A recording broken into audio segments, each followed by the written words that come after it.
Anna stood by her window. Rain fell hard outside. Her face was plain, they said. Too tall, too quiet, not pretty enough for any man to love. No man will want you, her mother said. Those words cut deep into Anna's heart. Every single day, the same cruel words, like daggers thrown at her soul. Anna was 25 now, old for marriage. Too old, everyone whispered. Her sisters were all wed. Pretty sisters, perfect sisters with golden hair and rosy cheeks, but not Anna. She looked in the mirror each morning, brown hair, brown eyes, nothing special, nothing that made men stop and stare. Nothing that made her worth loving, or so she believed. Her father drank too much wine. He owed money to dangerous men. Lots of money that grew bigger each day. The debt collectors came weekly now. Their threats grew darker. Then came the news. Terrible, life-changing news that would seal her fate forever. You will marry Lord Edmund, her father announced. His words slurred from drink. He will pay our debts. All of them. Anna's world crashed down.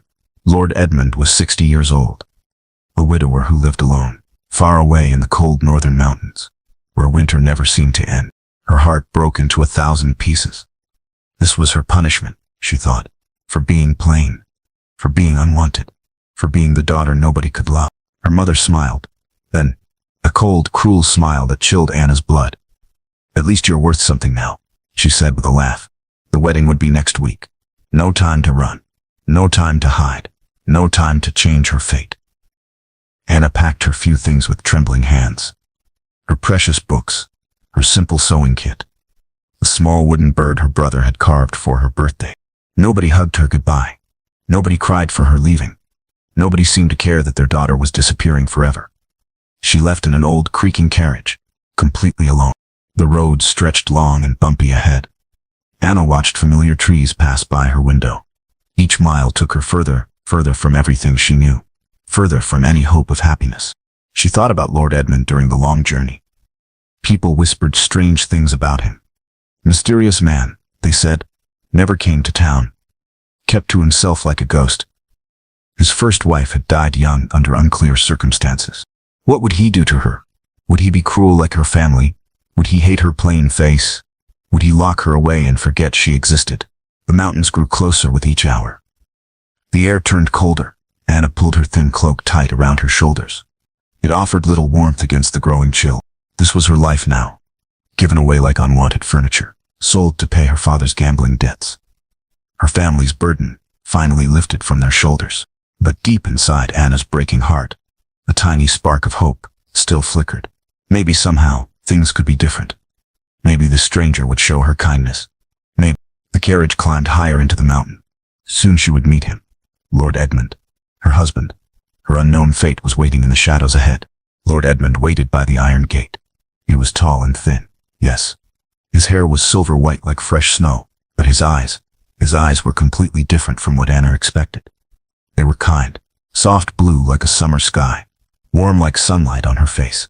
He stepped forward as the carriage stopped. His movements were careful but gentle.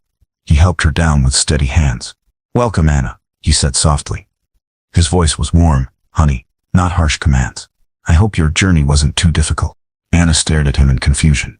Where was the monster she had imagined? Where was the cruel old man who would make her life miserable? The house surprised her even more. It was large, yes, but cozy and welcoming. Warm fires burned cheerfully in every room.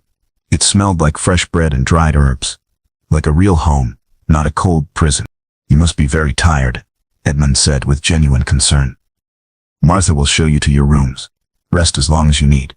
Martha was the housekeeper, round and cheerful with kind eyes that crinkled when she smiled. She welcomed Anna with open arms. A real smile, not the fake ones Anna knew so well. "His lordship prepared everything special for you," Martha said proudly as they climbed the stairs. Anna's room took her breath away. It was beautiful, beyond her dreams. Large windows let in golden sunlight. A soft bed with clean white sheets waited for her. Books lined the wooden shelves. Real books, more than she had ever owned. "His lordship loves books too," Martha explained. "He thought you might enjoy these." At dinner that evening, Edmund sat across from her at a small table. He didn't stare at her face looking for flaws. Didn't frown or make faces of disappointment. He simply ate quietly and smiled when their eyes met.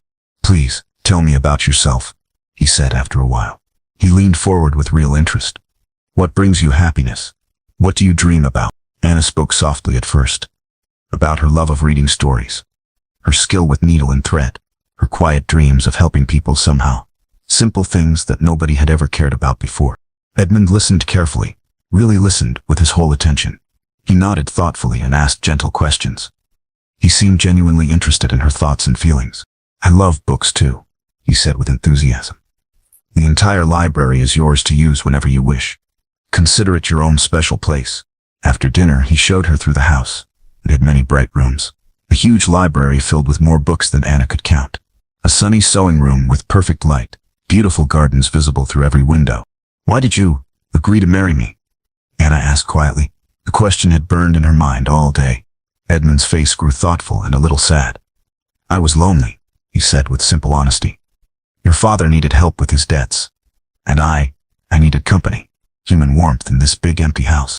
He paused, choosing his words carefully. I won't bother you or make demands, he added gently. You have your own rooms and your freedom. Live here as you wish. Find your own happiness. Anna was deeply confused. No demands? No orders? No cruel expectations? This wasn't what anyone had told her marriage would be like. That night she lay in the softest bed she had ever felt. Moonlight streamed through her windows. This wasn't what she had expected at all. Not even close. Lord Edmund was old. Yes, much older than her. But he wasn't scary or mean or cruel. He seemed actually nice. Could that really be possible? Tomorrow would surely bring more surprises. She could feel changes coming in her heart. The next morning arrived with bird songs and golden sunshine. Anna woke feeling rested for the first time in months. Real peace had filled her sleep. She dressed carefully in her plain brown dress, her only nice one. Then went downstairs to the breakfast room, nervous about what this new day would bring. Edmund was already there, reading a thick book by the window. When he saw her, he immediately stood up with a warm smile, like she was a real lady deserving respect. Good morning, Anna, he said cheerfully. I hope you slept well in your new room. They ate together in comfortable quiet. Fresh bread still warm from the oven. Sweet strawberry jam, hot tea that tasted like heaven. Simple food but prepared with obvious care. What would you like to do today? Edmund asked as they finished eating. Anna blinked in surprise. What would I like to do? Nobody had ever asked her that question. Ever. Yes, of course, he said with a gentle laugh. This is your home now too. What activities make you happiest? Anna's heart fluttered with an unknown feeling. I enjoy sewing, she said quietly. Making things with my hand. Edmund's entire face lit up with genuine pleasure. That's perfect. The sewing room has been empty for far too long. It needs someone to bring it back to life. He led her to a beautiful sunny room on the second floor. Dust covered everything, but Anna could see its potential immediately. Large windows provided perfect natural light. Comfortable chairs waited to be used again. Boxes and boxes of beautiful fabric in every color imaginable. My first wife loved this room dearly, Edmund said softly, touching a dusty table with gentle fingers. She spent happy hours here creating beautiful things. It's been silent too long. Anna ran her hands over silks and cottons and fine wools, colors she had only dreamed of owning. May I really use all of this? She whispered. Use whatever brings you joy, Edmund said warmly. Make this room yours. Fill it with your own creative spirit. Days passed, in this surprising new rhythm. Gentle mornings with quiet conversation, peaceful afternoons, working with her hands. Edmund never made demands or gave harsh orders. He simply existed peacefully beside her. They shared meals and talked about many things. Books they had both read, gardens and growing things. Simple topics that felt surprisingly deep. Anna found herself actually looking forward to these conversations. She started work on a new dress. Blue fabric the color of deep water. Nothing fancy or attention-seeking. Just something that fit her properly. Edmund noticed her progress each day. That blue color suits you perfectly, he said one morning. Just a simple compliment. But it made Anna's heart sing with unexpected joy. She learned Edmund's daily routines quickly. Morning walks around the gardens. Afternoon reading in his favorite chair. Evening tea by the warm fireplace. A peaceful life built on simple pleasures. But she also noticed things that worried her. His knees caused him obvious pain when he walked. Sometimes she saw him wince and try to hide his discomfort from her watchful eyes. Can I help you somehow? Anna asked one difficult afternoon when his pain seemed especially bad. Edmund looked surprised by her offer. You would want to help me? he asked, with wonder in his voice. She helped him carefully to his comfortable chair, made him hot tea with honey, brought him a soft blanket for his legs. He thanked her with such genuine gratitude that Anna felt tears prick her eyes. This strange new life, it wasn't horrible at all. It was peaceful, calm, almost nice. Could she actually be finding happiness in this unexpected place? Edmund told her wonderful stories during their quiet evenings. Tales of his travels as a young man, adventures in far-off places. He made her laugh with his funny memories and gentle humor. She began sharing her own childhood stories. The good parts, carefully chosen. He listened with sincere interest and asked thoughtful questions. He seemed to genuinely care about her experiences. "You're very intelligent," he said one evening as they sat by the fire. "Your family was completely wrong about your worth." Anna felt tears come to her eyes. Good tears this time. Healing tears. "Thank you for saying that," she whispered with deep emotion. Each passing day felt a little easier. Less frightening, less uncertain. More like, could this actually become home? Edmund gave her space when she needed it, but also offered companionship when she felt lonely. He was endlessly patient. So wonderfully patient with her fears and hesitations. Maybe this arranged marriage, maybe it wasn't punishment after all. Maybe it was something else entirely, something unexpected and precious. Weeks melted into comfortable routines. Anna began waking early, eager to start each new day. She helped Martha prepare breakfast, learning family recipes passed down through generations. "You don't need to help with kitchen work," Martha said kindly. But her eyes sparkled with appreciation. "I want to help," Anna replied honestly. "It makes me feel useful," and she truly meant those words. She learned exactly how Edmund preferred his morning tea. Not too strong, with just a touch of honey. Watching his face light up when she brought it perfectly prepared became her daily joy. Edmund taught her about the extensive gardens during their walks, each plant's proper name, which herbs helped with pain and sickness, which ones made the most soothing teas for troubled sleep.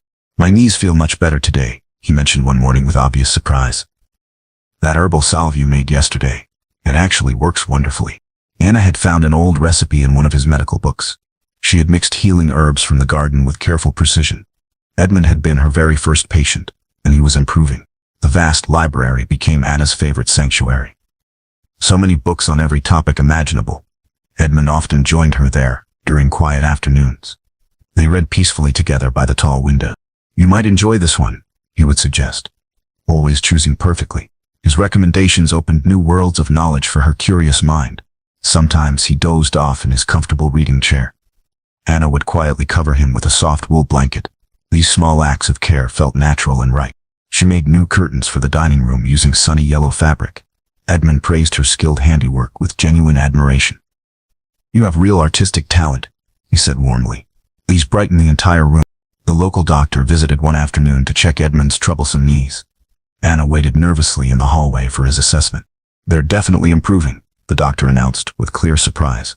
"Something has changed for the better." "What's different in your routine?" "Anna encourages me to walk daily now," Edmund explained proudly, "and her herbal salves provide real relief from the constant pain." The doctor looked at Anna with new respect and interest. "You have healing knowledge?" he asked with professional curiosity. Anna blushed deeply, but nodded. "I study the old books. I experiment carefully with garden herbs." She started teaching Martha's young daughter Lucy to sew properly. The 10-year-old girl came twice each week, eager to learn new skills. "You explain things so clearly," Lucy said with admiration. "Much better than anyone else who tried to teach me." "You're a natural teacher," Edmund observed, watching their lessons with obvious pleasure. "You have the gift of patience." Anna felt genuinely useful for the first time in her entire life. Needed, valued. It was a completely new and wonderful feeling that filled her heart. Edmund asked for her opinions on household matters. Which new books to order from the city? What vegetables to plant when spring returned? What improvements the house might need? "You live here too now," he reminded her gently. "Your ideas and preferences matter just as much as mine." One particularly cold night, Edmund looked exhausted and pale. Anna made him special tea with healing herbs. She added honey and warming spices that would help his circulation. "Where did you learn to make such effective remedies?" he asked with genuine curiosity and gratitude. "From books mostly," Anna explained, "and from watching our old cook when I was small. She knew many healing secrets." Edmund studied her face thoughtfully. "You would make an excellent healer," he said with conviction. "Have you ever considered pursuing that calling seriously?" Anna hadn't thought of it before. But now Maybe she actually could. Maybe she had found her true purpose in life. She began studying the medical books more intensively. Edmund encouraged her learning and brought her new texts from traveling merchants. Rare books, with ancient healing knowledge. "Try this new recipe on my aching knees," he would say with complete trust, always believing in her growing abilities. The entire house felt different now, more alive and vibrant. Anna's sewing projects brightened every room. Her herbs dried in fragrant bundles from the kitchen beams. New curtains let in cheerful sunlight. "You've brought life back to this place," Edmund said one quiet evening, as they sat by the fire. Anna blushed with pleasure. "You gave me the opportunity and freedom to grow." "No," Edmund said gently but firmly. "You took the opportunity and made it yours. That's completely different, and much more admirable." Winter grew deeper and colder outside, but their house stayed warm and bright, full of quiet contentment and growing friendship. This life they were building together. It felt genuinely good. Really truly good. Spring arrived slowly, melting winter's harsh grip. Anna worked confidently in the garden now, planting neat rows of healing herbs with experienced hands. Edmund watched from his favorite chair on the sunny porch. "You have such gentle hands with growing things," he observed with obvious admiration. The plants responded beautifully to Anna's careful attention. She studied each one intensively, their specific uses for healing, their hidden powers to ease human suffering. Word began spreading through the nearby village. The Lord's new wife, she possessed real knowledge of herbal healing. She could help with common ailments. A worried farmer's wife came first. "My baby cries constantly and won't sleep," she said desperately. "I've tried everything I know." Anna prepared a gentle tea blend. Chamomile for calming, lavender for peaceful sleep. Just tiny amounts, perfectly safe for small children. It worked like magic. The grateful woman returned 3 days later. "My baby sleeps peacefully now. Thank you so much." More people came seeking help. Small health problems mostly. Persistent aches and pains, troublesome coughs, worried minds that couldn't rest. Anna helped them all with careful attention. Never asked for payment or rewards. Edmund supported her healing work completely, and proudly. "You're giving them hope along with medicine," he said thoughtfully. "That combination is truly precious." Anna made herself a new dress using forest green fabric. It fit her changing body perfectly. She was standing straighter now, moving with new confidence. "You look absolutely lovely," Edmund said with sincere appreciation. Simple words, but Anna believed them completely now. Young Lucy's sewing skills improved dramatically under Anna's patient teaching. "You're the best teacher in the whole world," the girl declared with enthusiasm. Anna began teaching Lucy about healing herbs too. The bright child learned quickly and asked intelligent questions about each plant's properties. Edmund's overall health improved steadily, each passing day. He walked further without pain, smiled more often, laughed at small jokes and simple pleasures. "You saved my life," he said one beautiful morning, as they walked together through blooming gardens. "We saved each other," Anna replied with deep conviction. She truly meant those healing words. The village priest visited them one afternoon. "People speak very well of you both," he told Anna warmly. "Your reputation for kindness spreads far." Anna was changing fundamentally, growing stronger, becoming confident. Not the frightened, broken girl who had arrived here months ago in tears. Edmund gave her a special leather journal as a surprise gift. "For recording your herbal recipes and healing discoveries," he explained proudly. Anna filled the journal daily with careful notes. Successful recipes and their results, new plant discoveries, detailed observations about healing processes. She made real friends now for the first time in her life. Martha became like a loving mother. Lucy is like a dear younger sister. Village women sought her advice and valued her opinions. They saw her true worth clearly, her growing skills and gentle wisdom, not her plain appearance that had once brought such cruel criticism. "You know something," Lucy said thoughtfully, one afternoon as they worked together. "You're actually beautiful. When you smile, your whole face glows with inner light." Anna looked at herself in the mirror that night with new eyes. Maybe she truly wasn't so terribly plain after all. Maybe beauty came from different sources than just perfect features. Edmund knocked softly on her door that evening. "May I please come in?" he asked politely as always. He brought her another precious gift. A very old, leather-bound book with faded gold letters on its worn cover. "This belonged to my dear mother," he explained gently. "She was a gifted healer in her time. I think she would want you to have her knowledge." Anna held the ancient book reverently. "Thank you," she whispered, with deep emotion. "This means everything to me." "No," Edmund said softly, his eyes bright with feeling. "Thank you, Anna," for everything you've brought to my life." Their eyes met and held. Something new passed between them. Something warm and precious, and full of possibility. Summer evenings stretched long and warm. Anna and Edmund sat outside often now, watching stars appear in the darkening sky like scattered diamonds. "Will you tell me about your first wife?" Anna asked one peaceful night. She had wondered for months, but never felt brave enough to ask. Edmund smiled with gentle sadness. "Rose was truly wonderful," he said softly. "We were very happy together for 15 years. You must miss her terribly," Anna said with sincere sympathy. "I did miss her, deeply, for many lonely years after she died," he admitted honestly. "But now," he turned to look directly at Anna, "now I find myself happy again, genuinely happy." Anna's heart began beating faster. "Really? Truly happy? You brought joy back into my life," Edmund said with quiet intensity. "I never expected to feel this way again. I thought my heart had died with Rose." They talked about deeper things now during these precious evenings. Personal dreams and private fears. Childhood memories are both sweet and painful. Hopes for their uncertain future together. "I was so terrified to come here," Anna admitted one night, under the glittering stars. "I was frightened too," Edmund confessed with surprising honesty. "What if you had hated me? What if I had made you miserable?" "How could I ever hate you?" Anna asked with wonder in her voice. "You're the kindest, most gentle man I've ever known." Edmund reached over and took her hand. The first time he had touched her so deliberately. His fingers were warm and steady against hers. "Your family was completely blind," he said with firm conviction. "You were absolutely extraordinary, Anna. In every possible way." Anna felt healing tears flow down her cheeks. Happy tears for once. "Nobody ever said such things to me before." "Then they were all foolish beyond belief," Edmund declared with passionate certainty. They sat together holding hands in comfortable silence.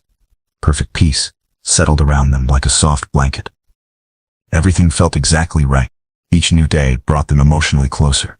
Small touches that felt completely natural. Shared smiles, full of growing affection.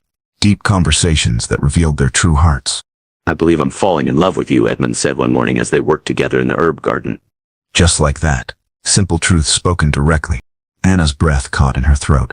"But I'm still plain, and you're educated and refined, and you are beautiful," Edmund interrupted with gentle firmness. "Inside and out, completely beautiful. And I'm just a lonely old man who somehow got incredibly lucky." "You're not old to me," Anna said with deep sincerity. "You're simply Edmund, my dear Edmund." He leaned forward and kissed her forehead softly, sweet and reverent like a precious blessing. "Is this truly all right with you?" he asked carefully. Always asking permission, always respectful of her feelings and boundaries. "Yes," Anna whispered with growing confidence. "Very much all right."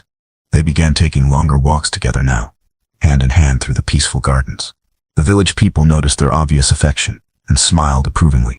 "You two fit together perfectly," Martha observed with satisfaction. Like puzzle pieces that were always meant to connect.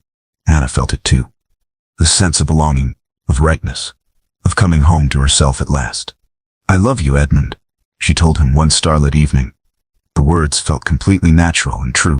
His entire face lit up with pure joy. "Please say those words again," he requested with wonder in his voice. "I love you, Edmund. All of you. Completely and forever." He held her close against his chest. She could feel his heart beating strong and steady. "My dearest, sweetest Anna," he whispered. "My precious treasure."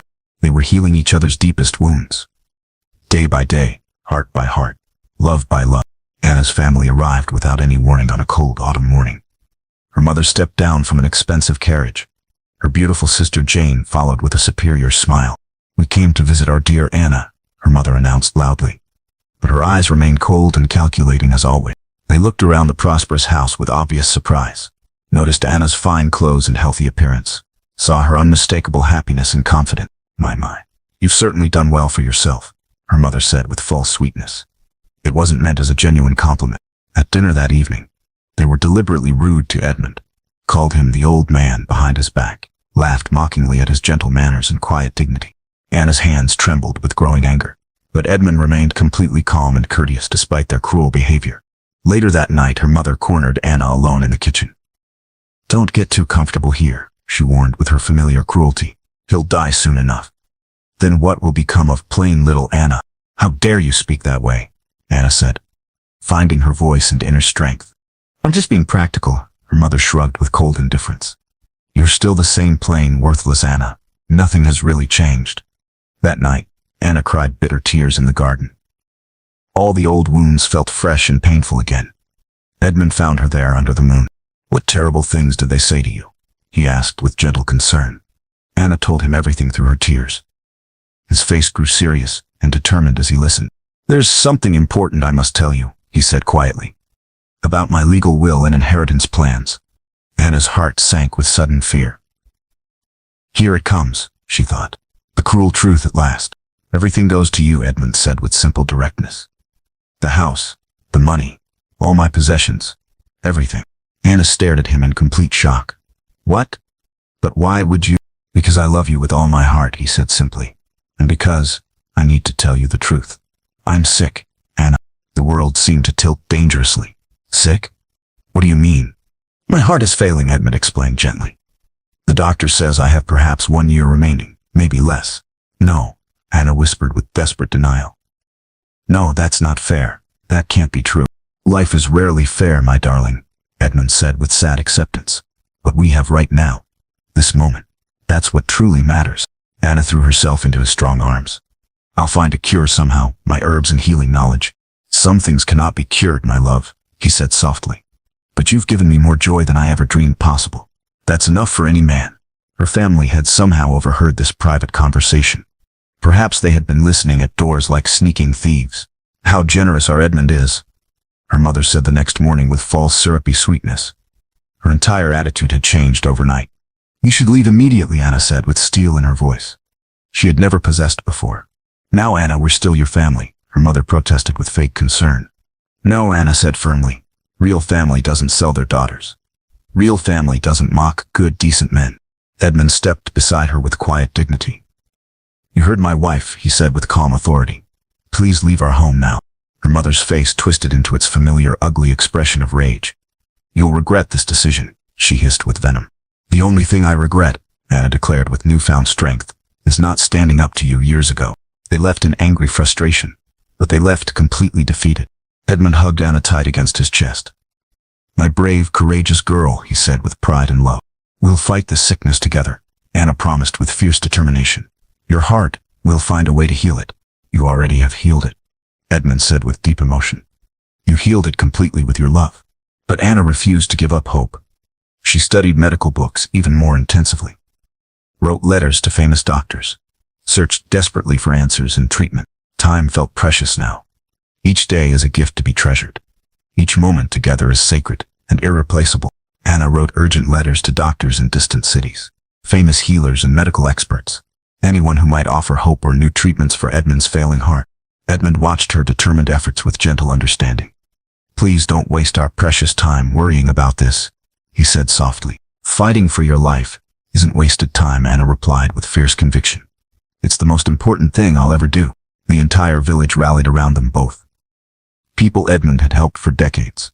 Families Anna had healed with her growing skills. They came with support and love.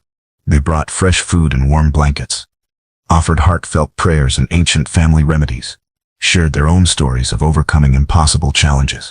You both gave us so much over the years, they said gratefully. Please let us give something back to you. Anna's mother returned one final time. She brought an official-looking lawyer with expensive clothes and cold eyes. That will isn't legally valid, she claimed loudly. Anna tricked a sick old man. She's not really his proper wife anyway. The uncomfortable lawyer examined all the legal documents carefully. They are completely and legally married, he announced with professional certainty. But just look at her, her mother cried, with desperate anger. Why would any man choose someone so plain and worthless? Edmund stood as tall as his weakening body allowed. Despite his struggling heart, his voice rang with strength. Because she's worth 10 of you, he declared with absolute conviction. The village priest stepped forward as a witness. I've seen their love develop, he testified firmly. It's real, it's true, and it's blessed by God himself. Martha spoke up bravely too. Anna saved his lordship's life, she declared. She gave him happiness when he had given up hope. Even the doctor offered testimony. Her careful nursing extended his life significantly, he said professionally. Her herbal treatments provide genuine medical benefit. The frustrated lawyer dismissed the case entirely. There are absolutely no legal grounds here, he announced. This marriage and will are completely valid. Anna's mother left in a furious rage. You'll be nothing again when he dies. She spat with final cruelty. I was never nothing, Anna said with quiet dignity. I just believed your lies for too long. That night, Edmund suffered serious chest pains. Anna's herbs helped somewhat, but his condition was clearly worsening. I'm so proud of you, he whispered weakly. You've become the strongest, most courageous woman I know. You taught me to be strong, Anna replied through her tears. You showed me my own worth. She sat by his bedside, through the long, dark night, holding his hand, whispering words of love, refusing to let fear take over her heart. Morning came with gentle sunlight. Edmund opened his eyes and smiled at her devoted face. I'm still here, he said with surprised gratitude. And I'll be here too, Anna promised. For as long as we have together. The village doctor came daily now. He worked closely with Anna, combining his medical knowledge with her herbal skills. Together they managed Edmund's pain and symptoms. You're as skilled as any trained physician, the doctor told Anna with genuine respect. Have you considered formal medical training? Anna had never imagined such a possibility. But maybe she could help even more people if she learned properly. Think about it, Edmund encouraged weakly. You could be the healer this region desperately needs. Despite his failing health, Edmund insisted on teaching Anna about managing their properties and finances. You'll need to know these things, he said practically. Anna learned quickly. She was much smarter than anyone had ever given her credit for, including herself. You're going to be just fine without me, Edmund said one peaceful evening. More than fine. You're going to thrive and help countless people. I don't want to be without you. Anna whispered with a breaking heart. I know, my love, Edmund said gently. But you're strong enough now, strong enough for anything. Winter settled deep around their mountain home. Edmund grew weaker, but his spirit remained bright and loving. Anna never left his side for more than necessary moments. She had become the unofficial doctor for the entire region now. People traveled from distant villages seeking her healing knowledge and gentle care. The local physician worked as her partner and friend. You've surpassed me already, he admitted with professional admiration. Your intuition combined with your herbal knowledge, it's remarkable. Anna saved every letter of recommendation he wrote. Someday, she might pursue formal medical training, as Edmund suggested, but not yet. Not while she was still needed here. Edmund spent his remaining strength teaching her everything about their properties, the tenant farmers who depended on their land, the village families who needed steady work, the responsibilities of leadership and care. You have a good heart, he said during one of their lessons. You'll make decisions with wisdom and compassion. Anna absorbed everything quickly. She was much more intelligent than her family had ever acknowledged. More capable than she had ever dreamed possible. I'm proud of the woman you've become, Edmund said one snowy evening, as they sat by the fireplace. You've grown into someone extraordinary. You helped me become this person, Anna replied, with deep gratitude. No, my darling, Edmund corrected gently. You were always extraordinary. You just needed the chance to bloom. Christmas came quietly that year. Just Anna, Edmund, and Martha sharing simple gifts and warm fellowship. The happiest holiday Anna had ever known. Edmund gave her a beautiful necklace. Simple but elegant. This was my grandmother's, he explained. She would have loved you dearly. Anna gave him a hand-sewn shirt made from the softest blue fabric. The color matches your kind eyes, she said with a loving smile. They held each other close that night, treasuring every heartbeat, every shared breath, every precious moment of remaining time. If I could live my whole life over, Edmund whispered, I would choose to spend every day right here with you. Spring returned with its promise of new life.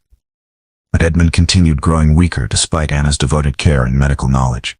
It's time, my love, he said one beautiful morning when cherry blossoms bloomed outside their window. Not yet, Anna pleaded desperately. Please, not yet. I need you to promise me something important, Edmund said with gentle urgency. Anna nodded through her tears. Promise me you'll live fully, he said with intense love. Promise you'll use your gifts to help people. Promise you'll find happiness again someday. I promise, Anna whispered brokenly. I promise everything. Edmund smiled with perfect peace. Then I can go, knowing you'll be wonderful. He died quietly that afternoon with Anna holding his hand. Peacefully, like falling asleep in the sunshine. No pain, no fear, just love surrounding him completely. Anna cried for days. Deep, healing tears for the man who had saved her life by showing her own worth. The village mourned with her. Edmund had been beloved by everyone who knew him, but Anna was stronger now. Strong enough to honor his memory properly, strong enough to continue their shared work of healing and helping others. She kept their home exactly as it was. Their library, where they had read together, the herb garden they had planted side by side. The sewing room was where she had discovered her talents. People still came seeking her medical help. Anna treated them all with the same gentle care Edmund had shown her. She charged only what people could afford, often nothing at all. The formal doctor retired and recommended Anna as his replacement. "She knows more about healing than anyone I've met," he told the regional authorities. Anna studied for official certification, passed every examination with perfect scores, became the first licensed female physician in their mountain region.